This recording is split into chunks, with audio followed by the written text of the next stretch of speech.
Hey there, I'm Kat, and this is Brews and Reviews.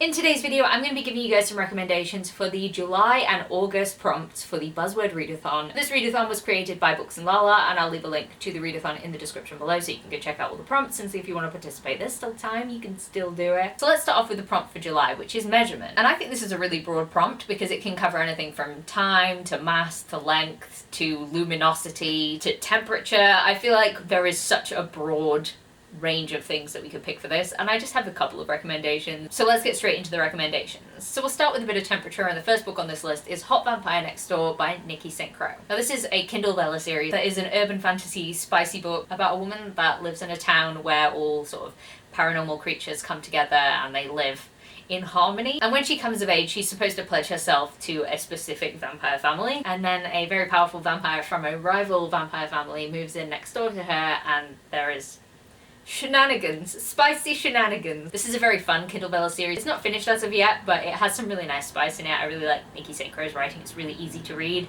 and it's just fun. Another spicy recommendation is Hot Asset by Laura Lane. Now this one is a romance book set in a financial district. Essentially the main character is investigating her soon-to-be love interest for the Securities and Exchange Commission. So she's basically investigating him for fraud, and they're like against each other at the start, and then they might have some sparks that start flying. I think this was fun. I really like this one because it had quite a different setting for a romance book, and I'm not really used to actually seeing people have jobs in these kind of books, so I thought it was quite fun, and yeah, it was a fun book. Now I want to talk about some time-related words, and we're going to start off with Zombies, a record of the year of infection, and the word that is a measurement is the year. So this book is kind of like World War Z in the sense that it is a series of recorded events and you go between different people, but it's kind of like if World War Z was like a light version.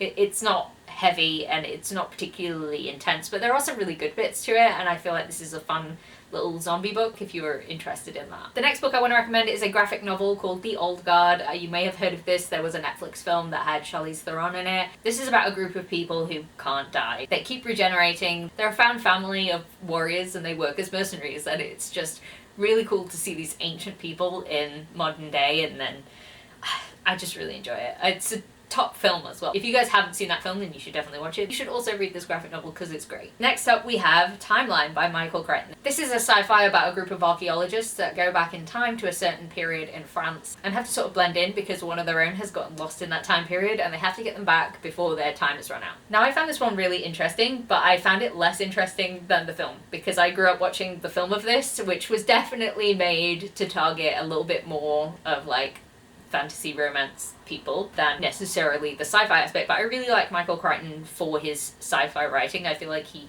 crafts these kind of believable worlds, and I thought this was really interesting. Now we're going to move on to depth, I guess. Depth. I'm just using the word deep because technically that is a measurement. So first up is Skin Deep by Liz Nugent. This is a sort of domestic thriller about really awful people. It's full of people who are just horrible people. And I don't want to spoil anything about it, but it is very, very worth reading. There is some things that happen in this book that had my mouth hanging open, and I just feel like it's really worth reading if you like sort of domestic thrillers. And then one of my favorites, Into the Drowning Deep by Mira Grant. This is about killer mermaids.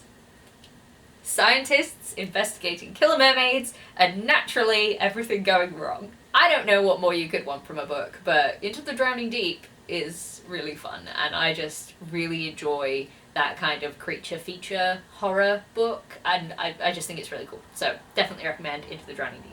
And lastly, I'll just add one little luminosity recommendation in Knights of Dark Renown, dark being the operative word here. This is a high fantasy book by David Gemmell, and it's about a group of knights who disappear into another world that is haunted by demons. And the world that they leave behind is sort of tormented by black magic and terror, and there are just some people who are trying to hold everything together and make sure that the darkness doesn't win. It's a really interesting book, and it has torn me apart both times that I've read it. It's such a good book. Definitely recommend this one. Now let's move on to the August prompt, which is the word like. And I've got to admit that I've really struggled with this because I have only read 3 books that include the word like. So I'm going to put them all on this list, regardless of what I actually rated them, because I feel like even if something didn't hit 5 out of 5 stars for me, it is still something that other people might enjoy, so I'm going to recommend them anyway. And I also have a couple of other recommendations that are on my TBR, so just for suggestions, you know? Suggestions! So the first book on this list is Lifelike by J. Kristoff. So this is sort of a dystopian setting with androids, cyborgs, and like irradiated ground around, and the main character is trying to find out why she is being hunted and trying to find out the secrets of her past because she doesn't remember them. Honestly, I read this book a long time ago, so I don't really remember all the details, but I remember liking it, and I remember liking the end of it, so do with that what you will. Next up is What I Like About Me by Jenna Guillaume. Now this one might feel slightly odd because it is actually a Christmas book, but it's a Christmas book set in Australia, so it's like warm Christmas. So if you're feeling like it's weird to read a Christmas book in July and you're in the Northern Hemisphere, then maybe it'll feel less weird because you are reading about hot times. And if you're in the Southern Hemisphere, then it's about the Southern Hemisphere. So maybe even though it's winter for you guys, you might still like it. It's a good book. So this one's about a family who go to this cabin for Christmas, and they're having like Christmas barbecues and things like that. And the main character decides to join this beauty pageant, which is something that she was never going to do because she is fat and she hadn't had the confidence. And a lot of it is about her discovering herself, and it's a really interesting book. I really enjoyed it. Now next up is a book that I didn't necessarily enjoy, but one that I have been thinking about rereading for a long time because I don't think I gave it a fair chance, and I think a lot of other people have read this book and really liked it and said the series gets really good, so I'm really considering rereading this one for my August prompt. But it is Snow Like Ashes by Sarah Rush. Now this is a fantasy story featuring Fae, and essentially the Winter Fae have been all but destroyed, and there is like one person left from the Winter Kingdom who can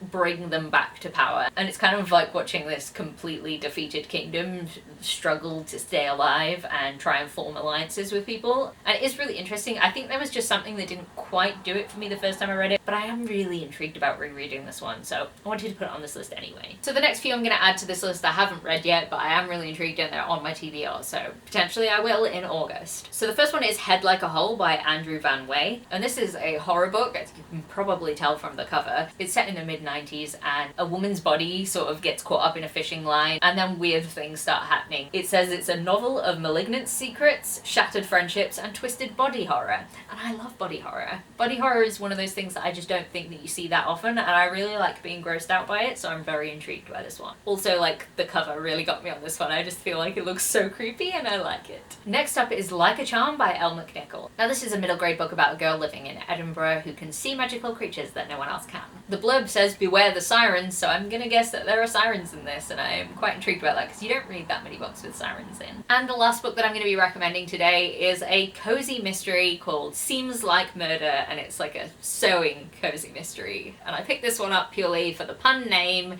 the cozy mystery aspect, and the fact that there was a cat on the cover. I'm easily pleased, and I feel like it's a very short book that could just tickle my need for cozy mystery vibes. And yeah, I don't want to look at what it's about because I feel like with some mysteries you don't want to actually go into what the thing is about. I feel like I just like to enjoy a cozy mystery going into it knowing nothing, so I won't look it up. And if you are also intrigued by Seems Like Murder, then you will go look up yourself, I'm imagining. So there we have it. Those are my recommendations for July and August prompts. If you are wondering why I never did a May and June prompts recommendation list, it's because I just basically didn't have any books that I had read that were fulfilling those prompts. I didn't have enough recommendations to give you guys, so I just didn't make a video for it, but I'm hoping that I can continue with this series for the following months. If you like this video, please leave a like, comment, subscribe, and I'll see you in the next one. Bye!